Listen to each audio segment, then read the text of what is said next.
Je crois qu'on a assisté à un événement historique, l'événement le plus important depuis la chute du mur de Berlin.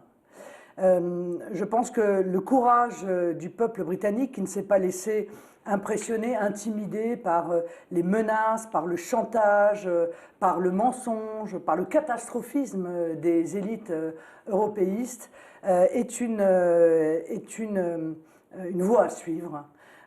Depuis 4 ans, je réclame, moi, l'organisation d'un référendum en France pour demander aux Français ce qu'ils pensent de l'Union européenne et s'ils souhaitent en sortir.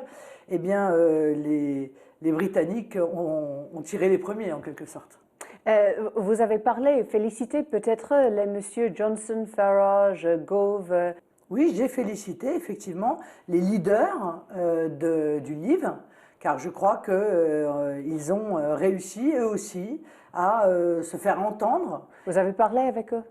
Bon, je connais M. Farage depuis longtemps, nous sommes collègues dans ce Parlement Johnson européen, aussi. je ne connais pas M. Johnson. Je pense d'ailleurs que certains voulaient sortir plus particulièrement pour des raisons, d'autres plus particulièrement pour d'autres raisons. Mais la vraie réalité, c'est que, encore une fois, on est là sur un problème fondamental de liberté et de souveraineté. Et ça va vous aider dans votre quête pour un Frexit maintenant? Oui, pour 2 raisons. D'abord parce que c'est possible, contrairement à ce que disaient les dirigeants français et européens, qui nous expliquaient qu'il n'était pas possible de sortir de l'Union européenne. Eh bien, ce référendum a montré que c'est possible de le faire.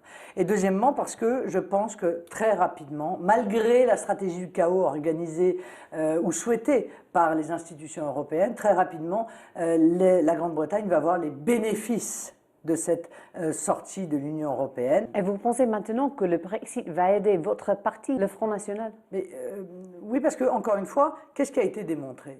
Il a été démontré qu'alors que l'immense majorité des dirigeants européens, des médias, des politologues, des experts sont Les élites, exactement pour le Remain, le peuple, lui, était pour le Brexit. Et je crois qu'il en est exactement de même en France. Je crois qu'il en est de même aux Pays-Bas. Je crois qu'il faudrait, dans chacun des pays de l'Union européenne, poser la question au peuple français, au peuple italien, au peuple néerlandais, au peuple suédois. Vous pensez qu'il va être un référendum ici en France? Si je gagne la présidentielle, il y aura un référendum. Sinon, il n'y en aura pas. Car l'ensemble des responsables politiques français sont opposés au référendum. Ils ont peur du peuple. Vous parlez, madame, de la démocratie, de la liberté, mais beaucoup de gens voient la Front National et pensent que c'est un message de haine que vous colportez, que vous avez parlé des délinquants d'origine immigrés, que c'est ça, au fond, que vous voulez. Non mais il n'y a aucune haine dans mon discours. Il y a une constatation des problèmes que nous vivons au quotidien. Les problèmes causés par les immigrés. Mais l'immigration massive est un problème majeur. Bien sûr, madame, quand on a 7 millions de chômeurs... Ils sont délinquants. Pardon, mais je n'ai jamais dit que les immigrés étaient tous des délinquants, madame. Jamais je n'ai tenu ces propos-là. D'ailleurs, si je les avais tenus, j'aurais été poursuivie devant un tribunal et j'aurais été condamnée. Je n'ai jamais tenu ces propos-là. Ça, c'est la propagande qui est développée par nos adversaires politiques. C'est la dénaturation systématique de nos propos. Nous disons clairement, nous avons 7 millions de chômeurs, 9 millions de pauvres, un Français sur 3 qui ne se soigne plus correctement parce qu'il n'en a plus les moyens. Et vous voulez importer des chômeurs ? Vous voulez faire venir des gens, vous allez leur offrir quoi? Vous allez les loger où? Vous allez les soigner comment? Voilà ce que nous disons. Le Premier ministre en Grande-Bretagne a parlé d'un pic dans les enjeux racistes depuis Brexit. Ça vous inquiète un peu?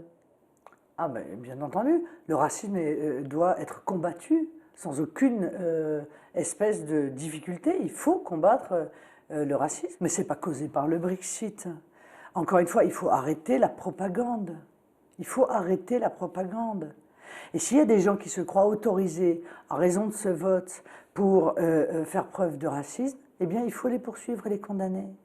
Parlons-nous de l'avenir, le futur de l'euro. Vous pensez, Nigel Farage a dit aujourd'hui, les MEP voient le face, que les autres pays vont quitter l'Union maintenant. Vous pensez que ça va...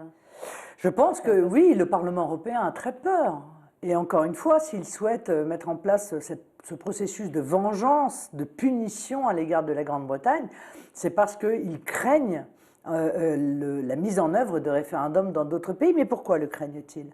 Parce qu'ils savent que beaucoup de peuples souhaitent sortir de cette structure, qui est d'esprit totalitaire.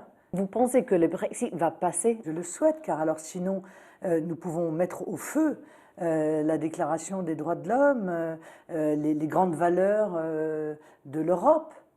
Si la volonté du peuple, encore une fois, n'est pas respectée, eh bien ça veut dire que nous sommes définitivement, de manière assumée, dans un système totalitaire. C'est le même mouvement, vous pensez, qu'on voit maintenant aux États-Unis avec Donald Trump?